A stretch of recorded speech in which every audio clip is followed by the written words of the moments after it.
Welcome back to The Everyday Hair Colorist. Today's guest is Vivienne Johns. Vivienne's been a salon owner for over 17 years. Her salon's been finalists at BHBA in 2 categories, the Salon Team and Salon of the Year, and they are very competitive categories. So congratulations on that. She's been teaching social media to hairdressers for nearly 2 years, and I think we're really going to talk about that one too. And then another interesting piece, if there could be any more, is that she's part of the hair.com team. So welcome, Vivienne. How are you? I'm very good, Jack. Thank you so much for inviting me on. Well, it's an absolute pleasure. I mean, we chat all the time on Instagram, so I'm like, let's share the love. Yeah, we do. It's funny, isn't it, how many Instagram friends we have. But I actually met you at the BHBA's, was it last year? It was last year. Was it last year? Yes, last it was. Year. I think I was quite drunk last year. We all were drunk. We all were. That's the whole point of those events, isn't it? To all get together. But unfortunately, this year we haven't really been able to do that. So it's been a bit of a sad year. It's been sad, but it's also been an interesting year. And I think we can talk about that more. I mean, it's definitely been a year of the year of digital, hasn't it? For sure, yes. For sure. But Vivienne, before we jump into like the 21st century, let's go back. I mean, let's go back and how did you get into hairdressing? So I started hairdressing when I was quite young. We, as a family, moved to the UK from Ireland when I was only 15. Right. And I started hairdressing in Birmingham. I actually started working at Umberto Giannini's first in Birmingham, which was amazing. What an amazing place to start hairdressing. I didn't even know I was walking into this salon. I just walked in and asked did they have any jobs, and it was Lisa Shepherd who was interviewed me. So it was incredible. What a great place to start.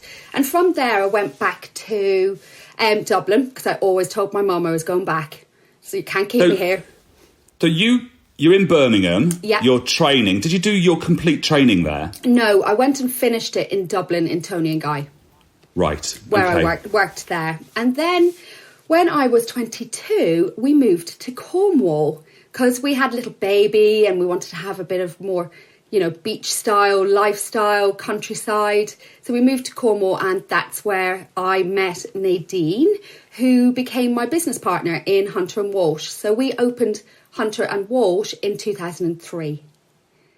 Wow. So that's all pretty quick then, isn't it? So you start your training in Birmingham, you go back to Ireland, finish that. And then the next thing, you're in Cornwall, you've got a baby, and you've opened a salon. Yeah, and I was 25. Wow. Yeah, it's so young to do that, isn't it? But I think the great thing about I always say this to people who don't really understand the hairdressing industry. You start at 16. So by the time you're 20, you're pretty experienced. You've been in the industry for 4 years. By the time you're 25, you've been there 9 years. Yeah. So you forget that, don't you? Yeah, so you do see people in management positions and opening salons quite young. That's very common in our industry. I can remember many, many, many moons ago, when the dinosaurs were still walking amongst us. I can remember sat at a little local show, and they were asking how long you'd been in the industry, and I'd been in it maybe 3 or 4 years. And I can remember one of my co-workers said 12 years, and I thought, oh God, that's old. And here I am 38 years into it. I mean, it's a fascinating industry, isn't it? It is, and it's ever changing, and you can really go in any direction. So, I mean, I never really planned out to be a salon owner. That wasn't kind of what was on my radar. But when I moved to Cornwall, there just wasn't the type of salon that I was used to working in. And you started off in 2 very strong salons. Yeah. And then obviously I moved to Cornwall, and it was very small kind of family-run salons, which is beautiful, but it just kind of lacked what I liked about the industry, which was a bit more of that kind of high-end go-getter, lots of education going on, up and down to London. So myself and Nadine, we decided that we would open our own place and make that happen. Yeah, I love that attitude as well. I love that make it happen attitude. Yeah, and so from there, so we've been in business for 17 years.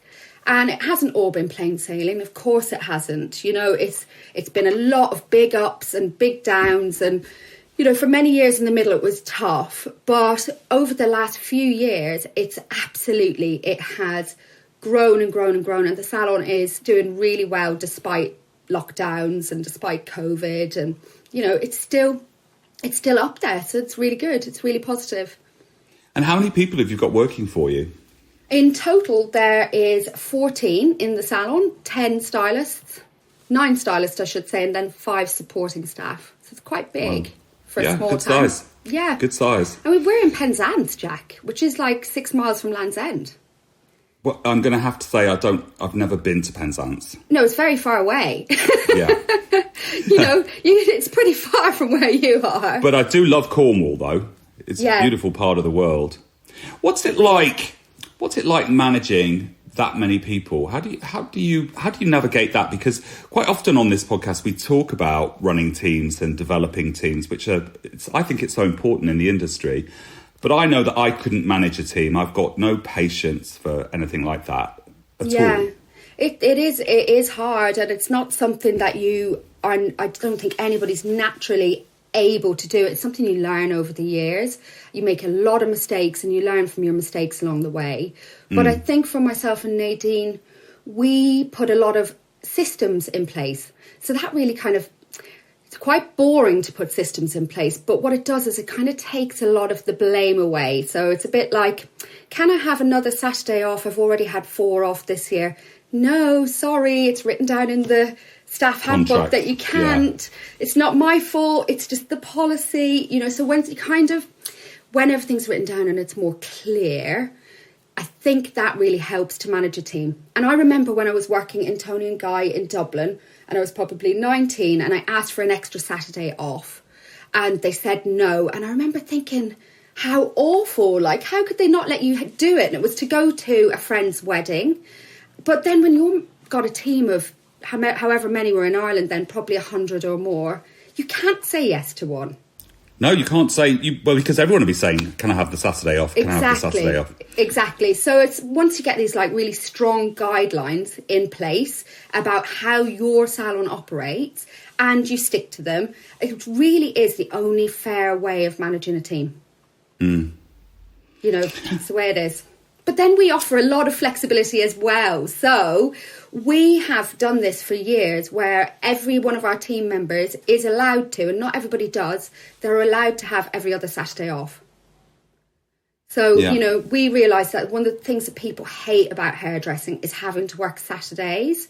So we actually give them flexibility to work every other Saturday if they want. And like I said, not everybody does. No, they don't. But I don't think it's the changing face, I think, that of hairdressing, because certainly when I trained, Saturday was the key day. It was the busy day and everyone had to work it. So you never got a weekend. It was a Sunday and a Monday. And that's, in fact, my whole life, Sundays and Mondays have been my days off. Yeah. But I think that the way in which people, the everyday working people, even before COVID, it's changed. And so Monday can be as busy as Saturday. It just depends how you market yourself, doesn't it? It does, absolutely. Because most people in every industry have got flexible working hours.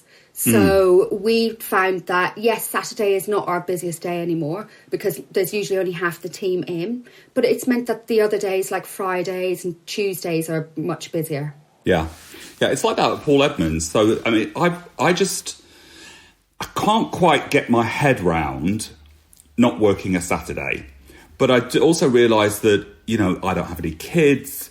My partner's not always here, is always, doing stuff on as well. So it's like, I'd just be sort of getting up and it would be like any day of the week to me. It wouldn't make any difference. So I'm quite happy to work Saturdays. But I think there's a lot of young people and a lot of young families that work in our industry, isn't there? Yeah. And so, for them, that could be quality time with their husband or their girlfriend or their boyfriend or whatever, or taking the kids to a class or something. Exactly, that's it. So, I mean, we have got a lot of young women who have young families but in our salons, all women. So we have a lot of mums, and we want to offer them the quality of life that they deserve. And working every Saturday is really hard for a mum. Yeah, absolutely. I think the pressures on women in this industry, I think on women in general, working women, are much more than they are on men. Yeah. Somehow men can absolve themselves of those kind of responsibilities. And that's even in the press at the moment, that seems to be worse. Yeah. Getting worse. Yeah, I agree. how did you learn to put systems in place? Was it complete failings all the time, or was it learned curves, or did you set out to understand it? Yeah, so it was, we struck lucky, I would say, for the first 7 years, where we just were failing, but we didn't know, we were still kind of bringing in a lot of money, but we didn't realise we were failing. We had quite a high turnover of apprentices, and we didn't really know, or even really stop to think why. And it wasn't until the business really, really hit a real hard patch, financially difficult time, where we had to really, we stripped back. Going into these financial difficulties puts you in a position where you have to look at what you're spending, and you have to look at what's happening in your business. So it put us into a situation where we had to do something. And actually we got some business coaches. So we started working with the business coach. Do you know, nobody teaches you how to do business in our industry. Nobody. I couldn't agree more. It's so important. I think there's like a brief module in level 3. I think you can go on to do level 4 and it's another little module about business. But I think that there has to be so much more business added onto a hairdressing apprenticeship, even if it's just down to how to market yourself on social media, or how to manage your money, or how to, if you are going to open a business, how you do that. It's skipped over massively. Many, many years ago, my friend Nancy Braun, who's been on this podcast, said that it was somehow wrong that we didn't teach hairdressers about money. I mean, a lot of people come into hairdressing and have not been exposed to money, and you can make a lot of cash in it and you can fritter it all away. Mm-hmm. And you see a lot of the young kids and they're buying all the goods, but how much money they've got in the bank account. Yeah, me too. That was me. I had no clue either. And when we opened the business, financially we were doing so well. Like we were living it up. Let it rain. Totally. Yeah.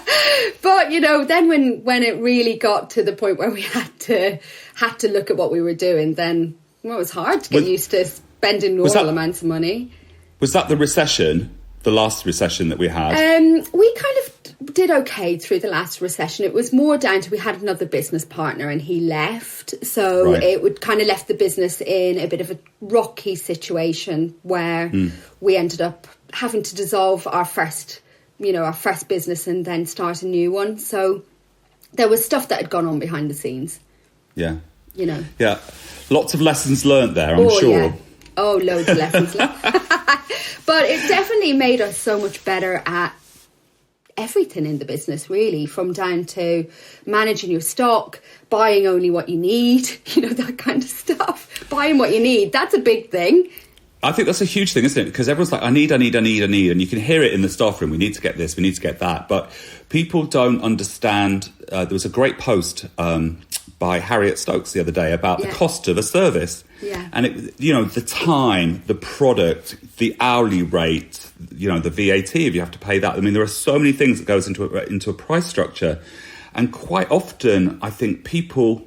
Well, you'll know this too from talking to hairdressers. I'd be on a course and somebody said, well, I only charge £40 for a colour correction. And I'm like, how is that possible? It's not possible. And it's not possible. And I think that this new recession that we're in, these difficult times, people are going to really struggle and have to reevaluate and look, aren't they? Yeah, absolutely.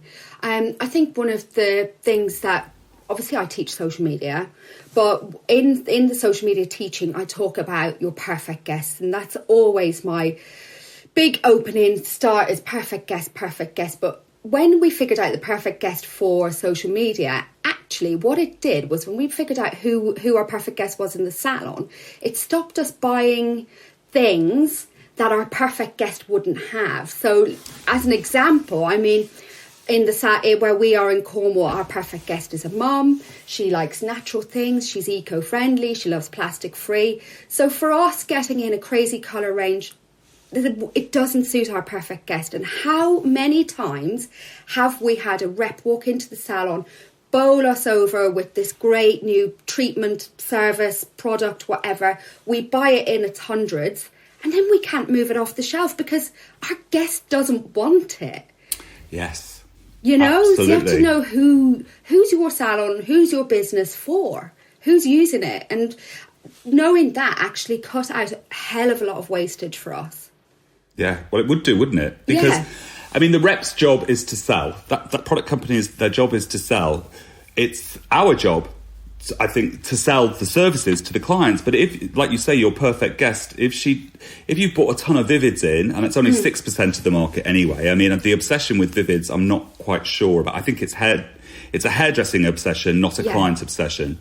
But you buy a ton of Vivids, they will just sit there forever. Yeah, and we've done that a million times. Like when we moved into our most recent premises, we moved all the stock, obviously, from one premises to the other. And we were moving these boxes of stock that were just covered in dust that we'd bought and probably spent hundreds of pounds on, more than hundreds, probably thousands. And we just moved them from one shop to another. And they're never going to get used by our perfect guests. No. They don't want them. No, I love the way you explain that in such simple terms. I mean, it's so eloquently put that it just... I'm going to use that perfect guest analogy a lot of the time. It's for me, reds. I mean, I love a copper and everything, but I could go months without putting a red in the hair. I always think the red shelf, it's like, well, what's that there for? I mean, so commercial. I'm like, I need some golds. I need some golden coppers. I need tons of neutralising because I spend my day neutralising or subduing. That's all I ever do, it seems. And so you walk into some salons and they've got everything. And I'm like, who uses all of that? Nobody does. So it's such a false investment, isn't it? Like when you think if you look at your shelves today and you think about your perfect guest, and if you've got something that's sitting on your shelf, then it's been there a year, that needs to just go. You need to either like sell it off at cost price or just move it on some sort of sale bargain bucket in the salon, or give it away to people for free. Whatever it is, there's no point in having thousands of pounds sitting on the shelf. No. And there's no point buying thousands of pounds worth of it. I always do that little test with my finger, that Mrs. Bouquet test, where I go across with a white glove. And if the product's got loads of dust on the top of it, I'm like, well, what's the point of it being here? Yeah, and we used to always feel like, especially in the colour dispensary, like the reds, exactly like you were saying, you know, your deep purples and things like that. We always had like 5 or 6 of them at any one time.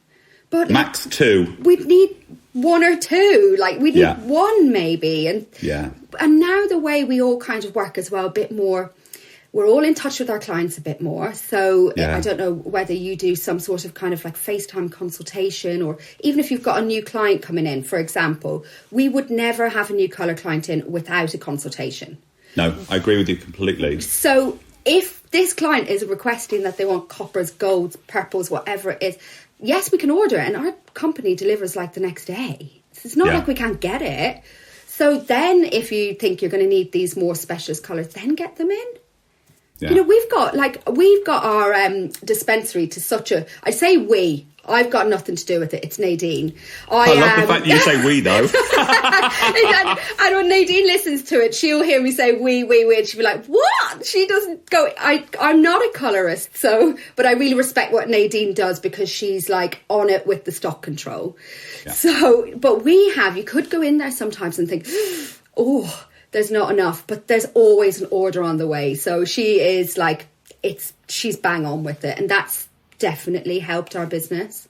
Yeah, absolutely. And I always think that you can hear members of staff saying, oh, but I use that. And I watch the tube and I think, how long is that tube going to stay there for? And I can guarantee you that it's used once every blue moon. So I love that. I love the fact you talk about virtual consultations, because obviously we've had one lockdown, we're in another one, we're probably going to be in and out of them for a long time now, until everyone gets vaccinated and all of those things. For our industry, the embrace of technology has been really great, I think. And I think virtual consultations are great if you can mail out an allergy alert test, especially if you're in somewhere and not everyone's local, they can't get to you or they're busy. It sort of takes out one step for them, doesn't it? Yeah, it does. And it's only something that really started being talked about, I think, on such a massive scale recently. I think a virtual consultation is better than no consultation at all. It's still, I mean, an in-person one is like the best, obviously, but you can't skip a consultation. I mean, this is the most important part of it. And who wants to get a new client sitting in their chair, especially now, right? We're all, when we are working, we are back to back in these longer appointment times that we've set out, because you've got the cleaning either end. You can't do as many people in a day as we used to do. So do you want to waste that hour in not being able to perform the service for the client that they want, or having to try and rush it in an hour? So, even if you speak to them online through Instagram or WhatsApp or however you do it, it's better than nothing. So I don't like to do consultation personally. I don't like to do them on Instagram or WhatsApp. I don't mind having a phone conversation with somebody, or, direct them back through the salon, because I think that what can happen with that is then people start messaging you all night and day, and it is so it's true. like it fills up. Yeah. But I learned from some friends of mine that when they do their online stuff, they do the FaceTime. Mm-hmm. They insist on all these different angles of pictures without filters, in natural daylight, and they've really broken it down well so that it's not as great as being in person, but there's a 2-year hair history. They're trying to get as much information as they can beforehand. Yeah, everything's possible. I mean, doing everything digital now is just like exactly as you said. Hairdressers, we used to be rubbish at this kind of thing, didn't we? Like, even working the salon computer, I think most hairdressers were like, oh no. But I think as an industry, like, we have embraced technology so much. It's incredible. Better than other industries, I think. I think better than other industries. I also think that we don't give ourselves enough credit that we are ever changing. This industry, we're ever changing, we're ever trying, we're always learning.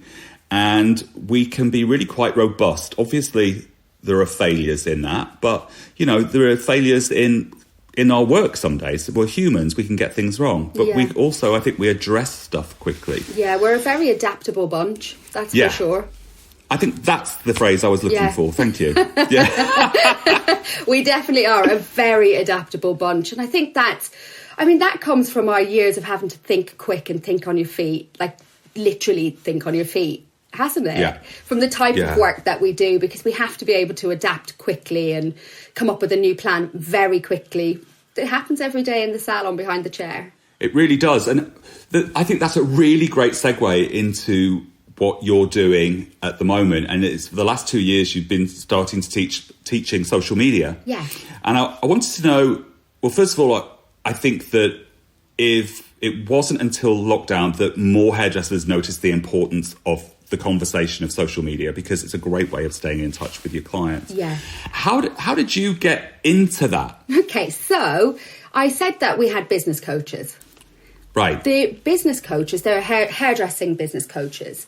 And so I had been working on our social media. I'd been designing our perfect guest, getting a brand guidelines together. Like, really, I put everything into social media. I was learning everything I could and reading every blog and really absorbing everything I could about social media. Now, this is only May 2018. Sorry, can I ask you, though, are you naturally curious and naturally or was it something that you had to force yourself to do in as far as reading and researching? I am naturally curious.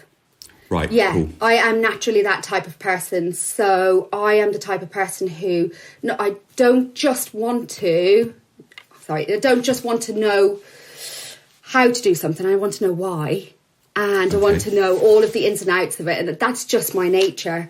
And I have an ability, which most educators do, to be able to take difficult concepts and basically turn them into a more simplified version of that for other people to understand. So my business coaches started asking me about our social media, and I started to explain to them a few bits and bobs of what I was doing and why I did it like that. And they said, oh my God, the way you explained that was so good. Would you be our social media coach? So, wow, nice. So I said yes, and I worked with them for a year as their social media coach, and that's really where I cut my teeth on teaching this content and supporting other salons to get their social media looking good. But for me, I know there's a lot of social media coaches out there who teach you how to make it look good, and that is an important part. But for me, the whole point of your Instagram is to grow your business and to use it as a business tool. So I never focus solely on growing followers, because that happens organically. When you're getting it right, that happens organically. But there's no point in all of those followers living outside of your area and never coming to your salon. So Hail Mary, thank goodness. Yeah. It's like, I say this all the time. For me, it's important because of my role with Schwarzkopf to have my global role, to have people to be speaking to different countries. But it's like, if you're in where I live, my area, there's no point, and I have a business, there's no point me speaking to people in Aberdeen or, India or Mumbai, unless I want to, because what I want to do is I want to bring in local people, and even more so in this COVID time, bring in more local people into the chair.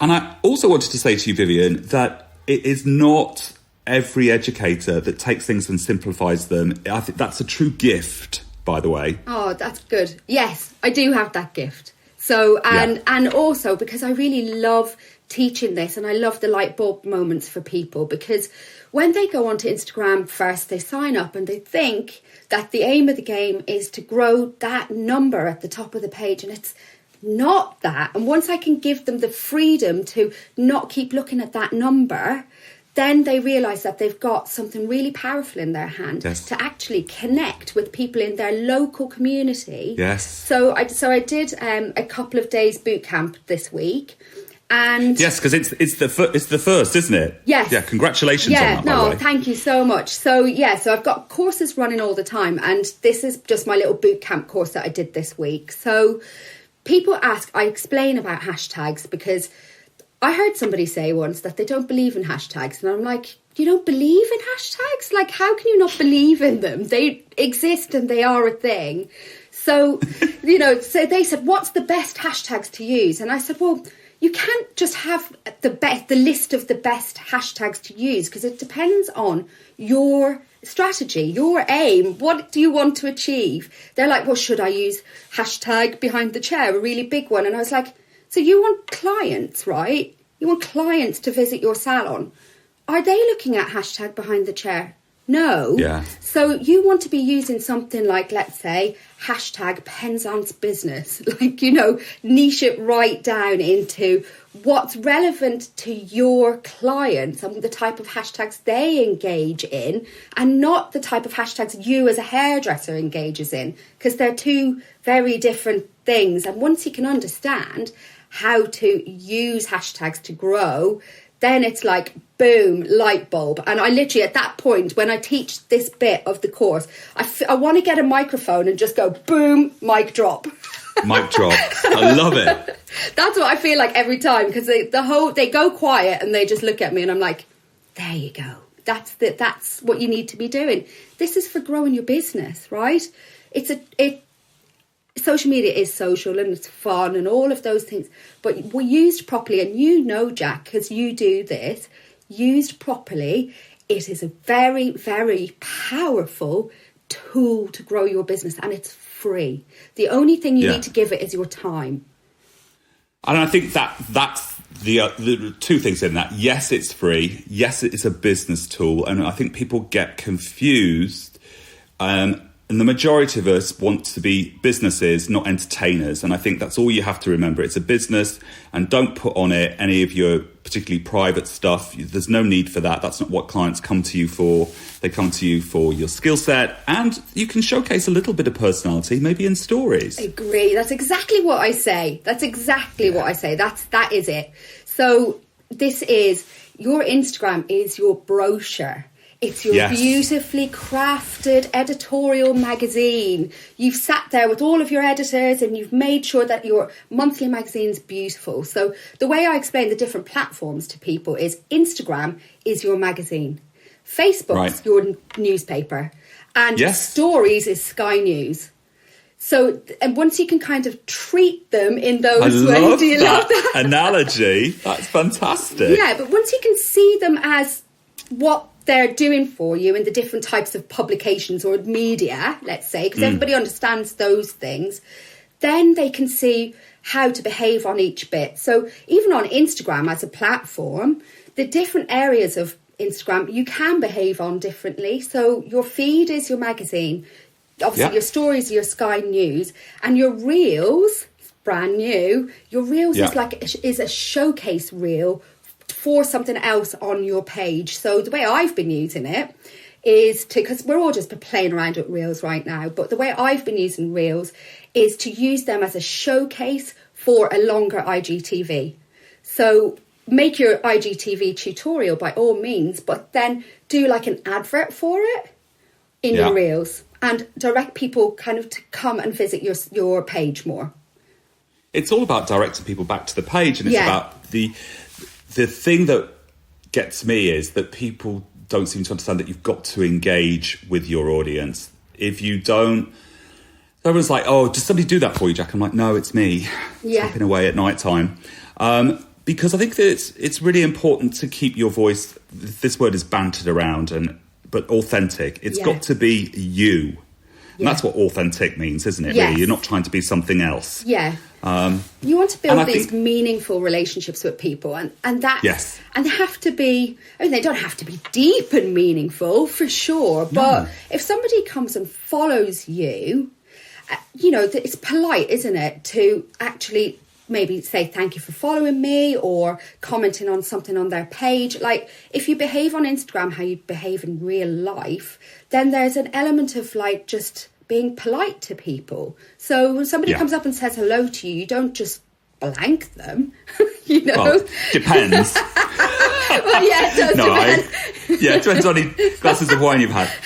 No, I agree with you, but I also think if for a small business, I think it's important to follow that person back. Yeah, for sure. Because you want to be commenting. If it's a client that's followed you, you definitely want to follow that client. Yeah. You want to be able to say, oh, you're looking great, or, oh, blah, blah, blah, because it's a way in which you can stay in touch. Yeah, absolutely. You can really get to know people as well before they even come to your salon. So you're building like familiarity and trust. And I can't tell you how many times people have come into our salon and said, like, I feel like I already know you, because we do a lot of meet the team type of things. We actually present the team quite often because it builds this human brand. People don't want to just see pictures of hair. They need to see your hair, obviously, but there's more to your business. What makes your business special, and what makes somebody choose you over the salon down the road? And it could be that you do nice coffee. It could be that your girls look really smiley. It could be, it's not always just because you do good hair, because everyone does good hair in the UK, and 99% of salons in the UK are doing really good hair. So I really believe in this brochure, in your editorial magazine of Instagram, that's where you need to be showing all of the what else do we do? Yes, because it's, like you say, it's the window into your business. Plus, I don't think I want to see the back of a head of hair. No. Pages and pages and pages of it. I just think it's so boring. I'm sort of done with it. Yeah, we all are done with it. And even clients are done with it. We always see lots of other hairdressers, because I work in the hairdressing industry, so obviously teach to other hairdressers. So my feed is full of hair, like full of hair, and it can be really, really boring. But clients' feeds, so I wouldn't not do hair. Definitely show off your hair for sure. And clients' news feeds don't look like ours. They don't follow all the hair we do. So definitely show off the beautiful hair. I love pictures like hands in hair, or really nice action shots in the salon, laughing faces, that kind of thing, building up an overall image of your business. Yeah, I agree with you. I think it's harder for salons to find their voice when they offer multiple services. I think it's slightly harder, but than it is than offering, like I do one thing. Apparently, I only do one thing. even though we know that I bet you I'm don't a colorist. just do one thing. Yeah, but I've stuck to that, and it's easier to navigate that conversation because it's boom, boom, boom, boom, boom. But as a business that's trying to attract clients into the salon to see all their team members and everything, I think you do need to highlight all those things, and there must be ways in which it works and which it doesn't, which they probably can explore with you. Yeah. So I'm a big believer in team pages. Basically, your team members all having their own page, branded as well. And I'm a massive believer, Jack, and I know, and you're the king of this, in niching down. So we actually really encourage every team member to have their niche. So they will have a balayage niche, or we had one girl who was copper specialist. I work with curly hair. And it doesn't mean I don't do other things, because of course I do. But my niche would be that, and that would be on my own page. I would talk only about curls. Jade would talk only about balayage, So we use the methods that you use as well, but they're kind of more of a collective. I think that's really clever. I've never heard it put like that before. Yeah, it works really, really well. And then on the salon page is kind of like a collection of the best of the best. And do you curate your salon page from the best of each person's pages, or do you get a team? Is it like a group conversation so nobody feels sort of pushed out the way, or is it the goal of the team to get onto the salon page so it becomes like a competition who get the best shots and all that kind of stuff? Do you make it fun? Well, I wish it was like that, because that sounds great. That sounds great. No, I don't know. Coming to your next course. Yeah, I'm like, oh, hang on, I've got something going on here. So basically, we just have a content bank that drops into me. So I have the content bank. They basically airdrop back to themselves we have a salon phone, and we take all of the pictures on one phone.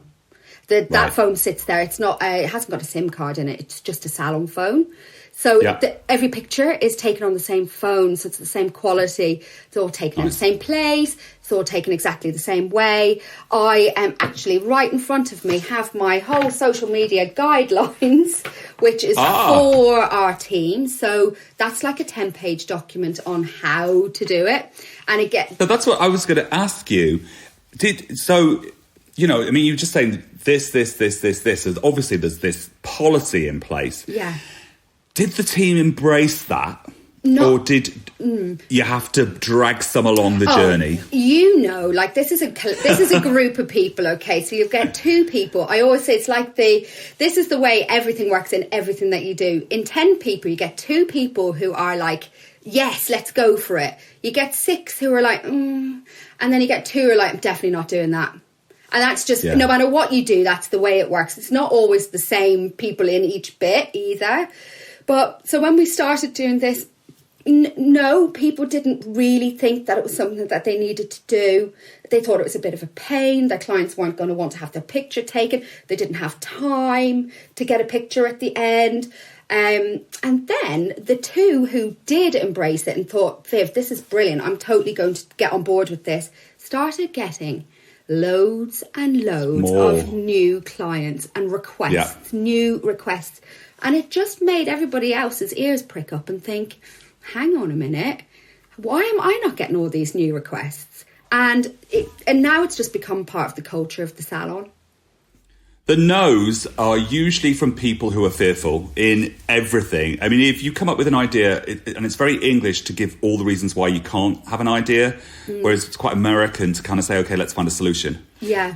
But the no's are based in fear, aren't they? I mean, we see it everywhere. Yeah, there was in the beginning a lot, and this is how we came up with the salon phone, because we had all of the excuses of my phone's rubbish, my storage is full, my camera's cracked, my screen's cracked, whatever.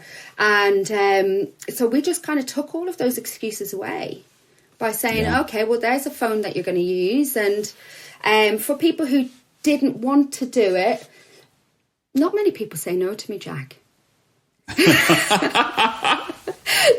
I think that could be a whole new podcast. They might say no in the background, but they did do it and they did get on board. And that's one of the things that's really been a massive benefit to our salon, because we went from 17 new guests every month to 77 within the first 6 weeks of like bringing this guidelines in, and all really agreeing to make sure that we up our game on social media. That's brilliant. Yeah. That's an amazing story. It is. Really, really cool. It is. And I'm not naturally, I know you said, are you naturally curious? And I'm definitely am naturally curious, but I'm not one of those lucky people who was an early adopter of Instagram. Like, I started this social media journey in May 2018. So I'm very new to social media, but I've seen so much success in our business because of it, and not just in our business, in my personal career because of social media. I think that you don't have to be doing it for a long time. You just have to get your head around it and start doing it, because the market's still there. It's not like just because this person's got 50,000 followers is that you're not going to get any, or the salon down the street's got 5,000 followers, you're never going to reach there. You've got to start with one follower anyway. Yeah. Absolutely. And you just build on it. Yeah, absolutely. I think a lot of people, when I meet them, they'll say to me, social media doesn't work for our salon. And I'm like, no, it's not that social media doesn't work for your salon. You just haven't learned how to make it work. And there's an element of with social media where you've got to put in to get back out too. So, so you've got to work for it to work for you. Yeah, it's not a magic turn on the button and it happens. Oh, I wish it was. I wish it was too, but I mean, if anything, I'm in that age group where I could turn around and say, "Oh no, it's not for me." But I've done really well out of it. Yeah, me too. But it's a lot of work. You have to do it. Yeah, it is. But I mean, I really encourage people not to let it take over their life. So on my courses, I teach people. I need to come on your course then. You do, Jack, because you have to have your life. You have to have your evening. I love Instagram. I'm on Instagram all the time because I'm a bit of a casual scroller. But when I'm using it, when it's work, I have a set timer. I have 20 minutes set on my phone for my engagement method that I teach. So I do my engagement method for 20 minutes. That's my business. Nobody wants to do work for any longer than they have to. So my 20 minutes timer is set, and I don't let myself get distracted. I do it then. And then if you want to scroll for fun afterwards. But you have to treat it like a business tool. Yes. I think that's where people are getting confused. Like, you can grow your business through Instagram. You can. It is totally possible if you know the methods and treat it like a business tool. Right, I'm definitely booking in with you on that one then, because I get things like, I'm going to throw that bloody phone out the window if you don't put it down. I get that all the time. Oh my God. Well, when I started back in May 2018, I tell you what, I was that close to divorce. My social media was so good, but I think I was going to be handed a brown envelope with some divorce papers in it, because my husband was sick to death of it, because I didn't manage it then. I didn't manage it like I do now. So I've learned a lot of really good ways to manage it.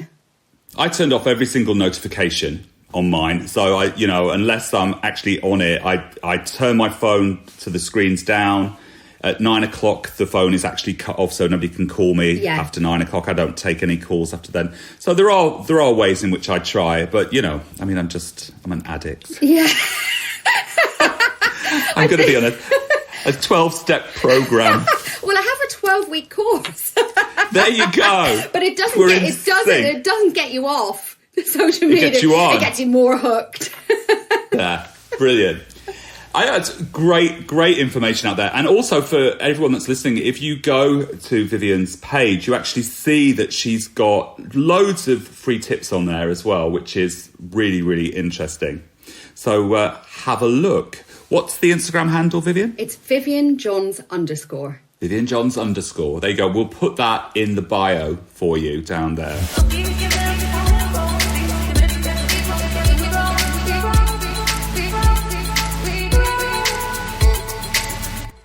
Hair.com.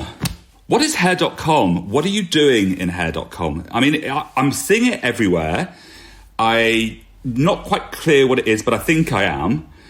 Can you tell me? Yeah, I can. So you are going to see even more of hair.com, and you won't be confused as what it is when you start to see more of us. So basically, we are a collaboration, a collective, an art team put together by the absolutely lovely Craig Chapman and Ashley. You know both of them, don't you? Yes, I do. Ashley Hodges. I've got a very soft spot for Ashley. She's amazing, isn't she? So they've kind of gathered together all of these hairdressers from around the world and the four corners of the UK and put us all together in hair.com. And we're not brand affiliated. We are completely independent.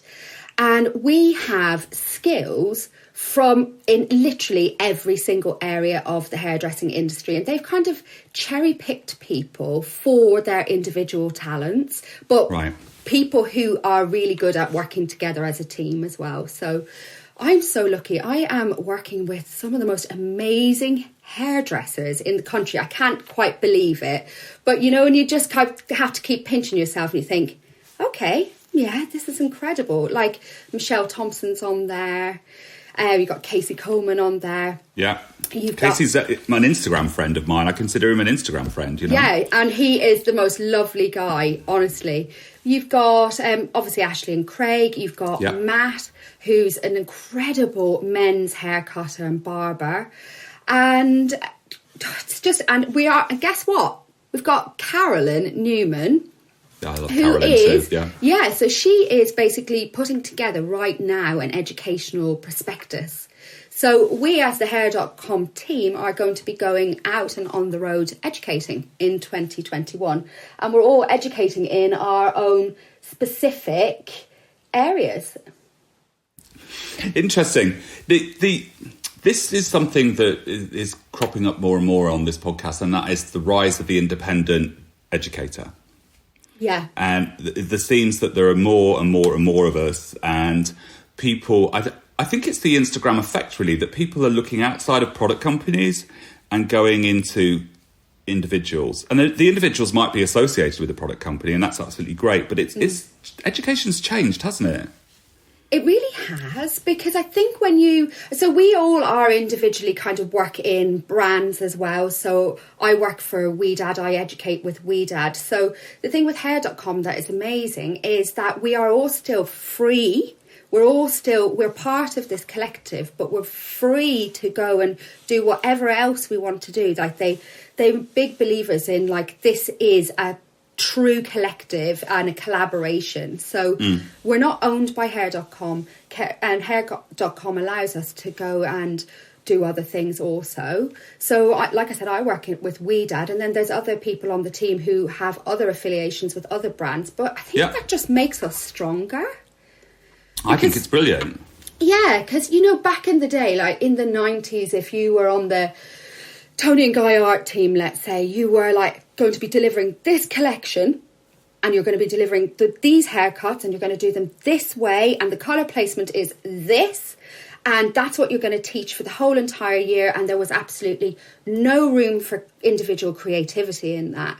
So I think that people are bored of that rigid kind of, and also educators who've got a lot to offer become super bored of being owned by a brand, you know, so I'm being told this is how you're going to teach this. And I think for people like the type of people that are on the team, Harriet Stokes, one of your other guests, she's on the team as well. Yeah. The type of people that we are, we want to have freedom and flexibility and, you know, creative input.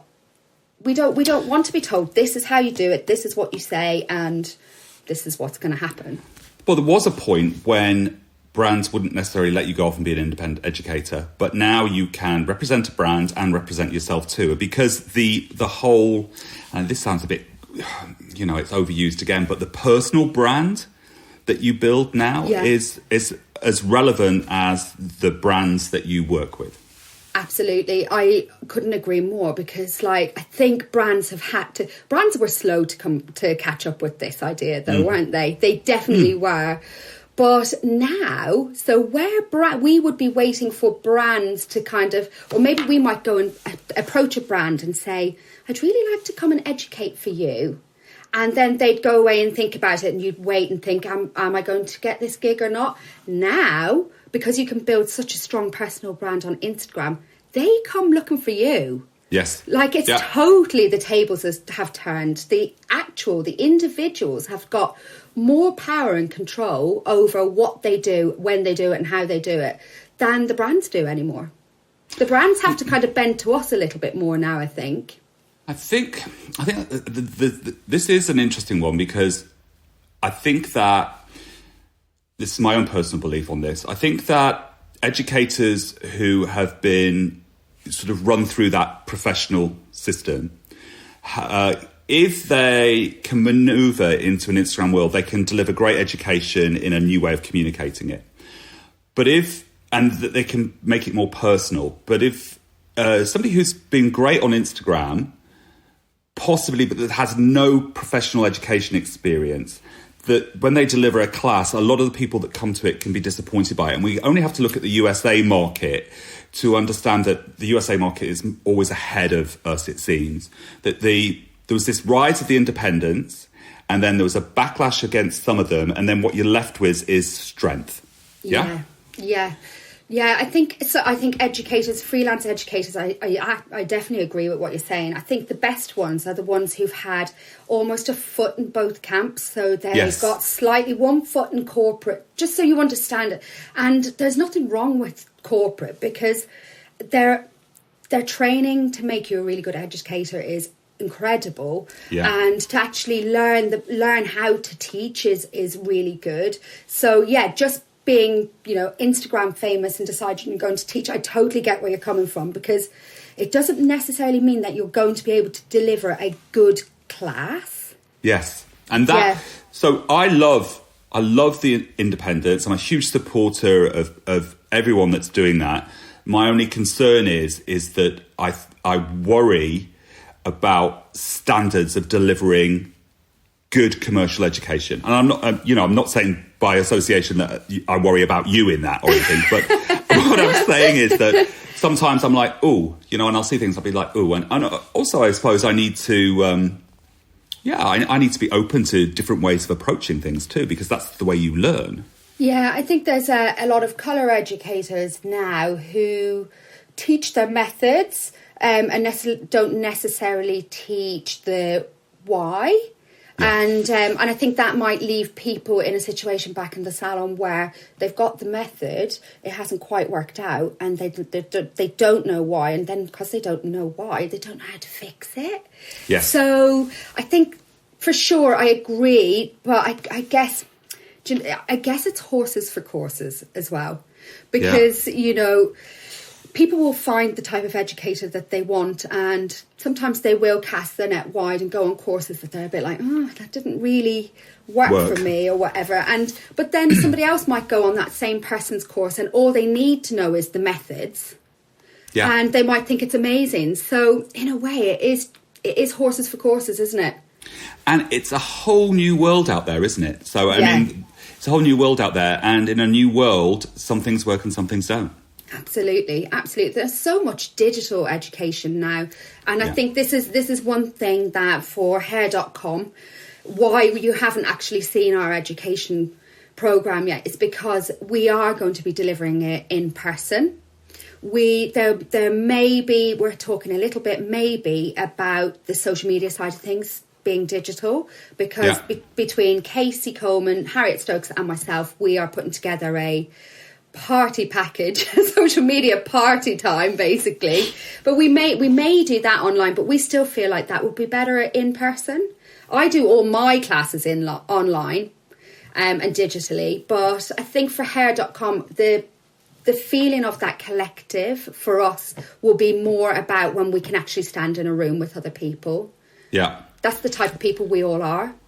I think most of us hairdressers, it's lovely to be in the room, and it's a different learning experience in the room to how it is online.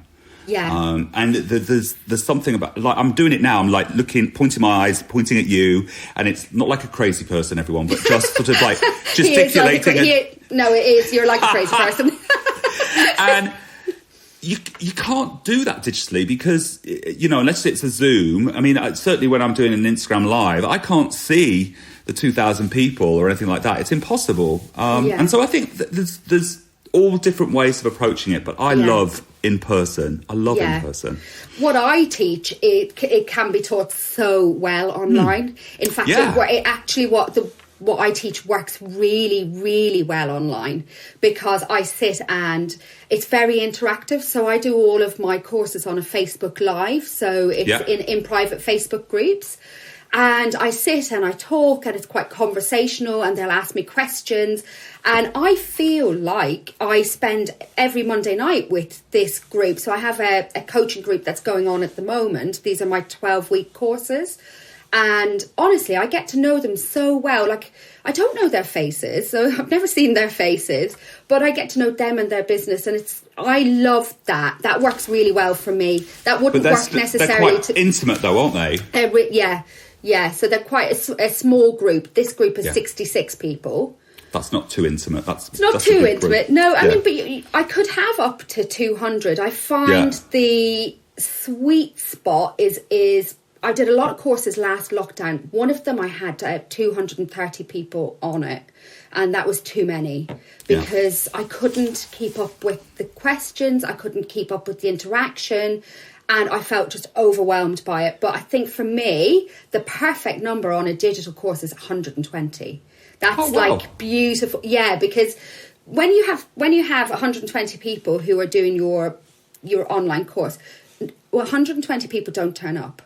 So my lives are saved on the Facebook group for 7 days. Of course, they tune in later. Yeah, so they can watch it on catch up. So when you have 120, you normally get around 80 people turn up, and that is like the nicest amount of people to talk to, because it's chatty, it's interactive, it's just really fun. I find that really good. So I always kind of like, for my 12-week courses, for the one that starts in January, my aim is 100 people up to 120, but I'm going to be super selective about who I take.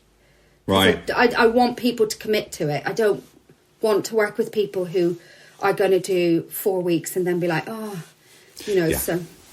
So my friend Carrie, who has helped me so much, it's the same kind of thing. It's like, if the person isn't super committed to it, then there is no point in bothering with it, because it's, what's the point? Yeah, and then I always feel like if they aren't super committed to it, they've spent a lot of money on it, they've done the 12 weeks and they didn't commit to it. And it's a reflection on you. I feel like they're not going to leave with a good testimonial of what I've taught them. So people have started booking onto my January course already, because I'm on the marketing campaign right now for this. So people have started booking on it, and I do go and check them out, and I do have a little chat with them, however it is, whether it's through Instagram or emails or whatever. And I do just try and find out a little bit more about them, So far I've been lucky. I haven't had to tell anybody no just yet. But when I get to the further end and I'm going to be, my numbers are coming to the most limited, then I'm going to be like having a look and thinking, sorry, no. And she does say no, everyone. She's told me no about 3 times through this conversation today. So, and finally, I mean, just a great chat today. But finally, what are Little Mix as fantastic as they seem? Yeah, they really are. Yeah? Yeah, they really are. I keep going, hey Siri, play Little Mix. Oh, do you know what? Working on that show was really weird, because obviously COVID, right? So we kind of went to it with like not knowing how it was going to be. How are we going to be spaced out? How are we all going to... Because as a hairdressing team working on a show like that, Craig is the director of hair for a backstage show like that, for Little Mix, The Search. And it was so well done. The way Alchemy Artists and Craig managed that backstage team was incredible. So we all had our PPE. We all worked on one band each. It was really, really well managed. And it was still, even though it was really well managed, it was still so much fun. Yeah. We were still had fun together, and it was still the absolute buzz that working in TV is. It's just a buzz. It's an addictive buzz. It's weird, because at some times during the day you feel like crying and running away. And I'm like 42. I've been doing hair a long, long time, and I think while I'm there, I'm thinking, why have I done this to myself? I don't need to be doing this.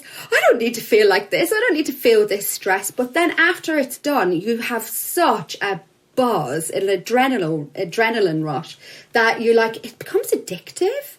And I said to Craig, we were having a drink after the show one night, and I said to Craig, it's funny because normally you'd say it takes all sorts, but in TV it doesn't take all sorts, it takes one sort. Like it takes one type of person to do that type of work. And I think it's the type of person who doesn't take themselves too seriously or go into their head too much if they're told that ponytail's wrong. Like, you can't take that personally. You just got to suck it up and do the ponytail again. And it might be wrong again. And it might be wrong again. And you just have to that's it. Then somebody else might come and do the ponytail for you. You cannot take that personally. You just have to just suck it up and just move on. And then when they say, can you do these braids in 20 minutes? You say, yes, I can do those braids in 20 minutes. 20 minutes, exactly. Of course I can. Exactly. Vivienne, what a fantastic chat. Thank you so much for coming on. I wanted to just say that at the beginning of this conversation, you said it's such a broad, wide range. There's so much that you can do in the industry. And that's something I truly believe. And I think you're truly someone that showcases that you can do so much.